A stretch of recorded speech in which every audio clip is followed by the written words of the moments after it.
हिंदू धर्म के अंदर जो उनकी कदीम किताब है उसे वेद कहते हैं। और इसको बर्मन किसी भी तौर पर किसी गैर बर्मन को नहीं सिखाते थे। मगर अबू रेहान अल बैरूनी जब कोई तहकीकी बात उनके सामने करते तो वो पूछते कि ये बात आपने किस पंडित से सीखी है। उनका वहम था कि इनके मजहब और इनकी कौम के अलावा कोई आलम नहीं था। लेकिन दूसरी तरफ वो अबू रेहान अल बैरूनी को जादूगर कहते, वो उसे बहर कहते। वो ये समझते कि ये एक ऐसा जादूगर है कि जो जादू के बिना पर हमारा इल्म हासिल कर लेता। लेकिन दूसरी तरफ वो उसे गुरु भी मानते। वो जो बातें उनके धर्म से हट के तहकीक के हवाले से बताते, वो वो उनकी इन बातों की बिना पर उन्हें एक काबिल इल्म शख्सियत मानने पर मजबूर हो गए। अहले हिंद हर चीज को फितरत और अक्ल की कसौटी पर देखते, मगर कीमिया के इल्म के ऊपर उनको अबूर हासिल ना था। अबू रेहान अल बैरूनी जब मुख्तलिफ पौधों की अमेजिश से कुछ कीमियाई अमल करते तो वो उनके इस इल्म को देख कर उनके गर्विदा हो जाते। दूसरी तरफ अहले हिंद पुरानी रवायतों और कौल को बगैर तहकीक के नहीं मानते थे। हिंदू मजहब के मुताबिक जो इल्म था उसके वो तीन किस्म के सोर्स समझते जो उनके ईमान या उनके मजहब का हिस्सा था। नंबर वन, हिंदुओं का ये मानना था कि उनका जो इल्म है वो ब्रह्मा से आया है, यानी कि इल्हामी इल्म है जो माँ के पेट से वो लेकर आए। दूसरा, उनका ये मानना था जो ब्रह्मा की औलाद है वो जब एक खास उम्र को पहुंचती है यानी कि जवानी को, तो उन्हें इल्हाम होना शुरू हो जाता है। तीसरा, उनका ये मानना था कि ये जो हमारी तरबियत है, ये सीखने का जो अमल है, ये एक खास उम्र यानी कि शऊर के बाद शुरू होता है और जिसमें ये हुनर हमारी जिंदगी के मामलात हैं। इसी तरह हिंदुओं के यहाँ 9 मुख्तलिफ असूल थे जिसकी बिना पर आप लालच, गुस्सा या जहालत से दूर रहते थे। वो इस मामलात को वो अपने दीन का, अपने धर्म का हिस्सा मानते हैं। मसलन वो कहते कत्ल मत करो, झूठ मत बोलो, चोरी मत करो, ज़िना मत करो, किसी का माल या अपना माल जमा मत करो, सफाई इख्तियार करो, रोजे बहुत ज्यादा रखो, सादगी इख्तियार करो, सख्त जिंदगी गुजारो, तस्बीह और अपने रब की इबादत करो और दिल से उसका विर्द करो। ये 9 असूल थे उनकी जिंदगी में जो उन्हें लालच, गुस्सा और जहालत से दूर रखते। नाजरीन इकराम, फितरत का ये मामला है कि जब कोई शख्स खुद को दूसरों से आला और अबतर समझना शुरू करता है तो उसके अंदर शैतान सरवायत कर जाता है।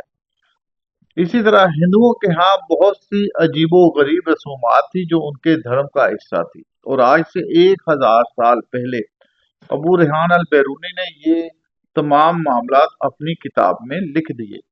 और इन बिना पर जब हम देखते हैं, जब मुस्लिम हुक्मरान या मुस्लिम कल्चर इस इलाके में आया तो वो दोनों आपस में इख्तलाफ की सूरत में पब्लिक हुए। उनके यहाँ दोनों के जो आपस के रस्म व रवाज थे उसमें बहुत खुला इख्तलाफ था। मसलन हिंदुओं के यहाँ ये रवाज था जो उनके यहाँ बहुत ज्यादा बुरगजीदा बंदे होते जो दुनिया को कतः ताल्लुक इख्तियार कर जो दुनिया से कतः ताल्लुकी इख्तियार कर जाते, वो अपने बाल नहीं काटते थे और गर्मी की शिद्दत की वजह से वो कपड़े भी नहीं पहनते थे। उनका ये मानना था कि सर के बाल मुंडराने से उनको गर्मी चढ़ जाएगी। दूसरी तरफ वो दाढ़ी की चोटियां बनाकर रखते, जेरे नाप बालों को भी वो ना काटते। उनका ये मानना था कि जेरे नाप बालों को काटने से इंसान के अंदर शैतान दाखिल हो जाता है। ये वो लोग हैं जिन्हें हम साधु कहते हैं। साधु अपनी एक खास तरीके के मुताबिक इबादत करते और दुनिया से कतः ताल्लुक हो जाते। वो इस कदर अपने दीन में मगन होते कि उन्हें खाने पीने का बिल्कुल ख्याल ना रहता। ये लोग ज्यादातर पुराने खंडर, मंदिरों या फिर शमशाद घाट के इर्द गिर्द रहते और इर्द गिर्द की आबादी के लोग इन्हें जो देते वो खा लेते, लेकिन ये खुद कोई काम ना करते। हिंदू धर्म के मुताबिक ये उनके सबसे काहिल, सुस्त اور نکمے لوگ تھے. ان کی کاہلیت کا یہ عالم تھا کہ ان کے ناخن اس قدر بڑے ہوتے کہ یہ کوئی سخت کام نہ کر سکتے، حتیٰ کہ غلاظت ان کے جسم کے اندر رچ بس جاتی، اور یہ لوگ اپنی صفائی کا بھی خاص خیال نہ رکھتے. اور انہی لوگوں کے اوپر ان کا ماننا تھا کہ شیطان حاوی نہیں ہوتا.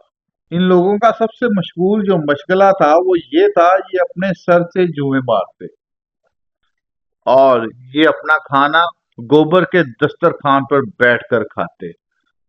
جو کھانا بچ جاتا اسے دوسری طرف استعمال نہ کرتے، جس طرح برتن یعنی کہ مٹی کے برتن کھانے کے بعد ہم دوبارہ استعمال کرتے ہیں. یہ لوگ زیادہ تر پان سپاری اور چونا کھاتے جن سے ان کے دانت سرخ رہتے. یہ نہار منہ شراب پیتے، اس کے بعد کھانا کھاتے. گائے کا پیشاب تھوڑا تھوڑا کر کے سارا دن پیتے رہتے.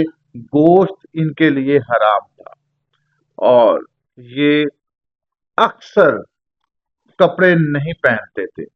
ان میں سے بہت کم لوگ تھے جو لگوٹ پہنتے تھے. زیادہ تر زیر ناک صرف ایک دھاگا باندھتے جو ان کا سطر ہوتا. یہ لوگ زیادہ تر مراقبے میں رہتے. ان کے ہاں اگر کوئی شخص شادی کے معاملات میں ذرا برابر بھی اپنا ذہن اختیار کرتا تو یہ اس کو ایک ایسا لگوٹ پہناتے جس کے اندر کم از کم 1 من روئی ہوتی، اور اس لگوٹ کی گرا جو ہے وہ اس کے کمر کی طرف باندھتے. اور یوں ان لوگوں کو وہ ایک تکلیف دہ عمل سے گزرنا پڑتا جہاں وہ اسے کھولے بغیر پیشاب اور پخانہ کرتے. یہ ان کی سزا کو دیکھا جاتا، یہ ان کی سزا تصور کی جاتی. غسل تو یہ سال ہو سال نہ کرتے. تہواروں پر یہ اپنے جسم پر گوبر مل لیتے.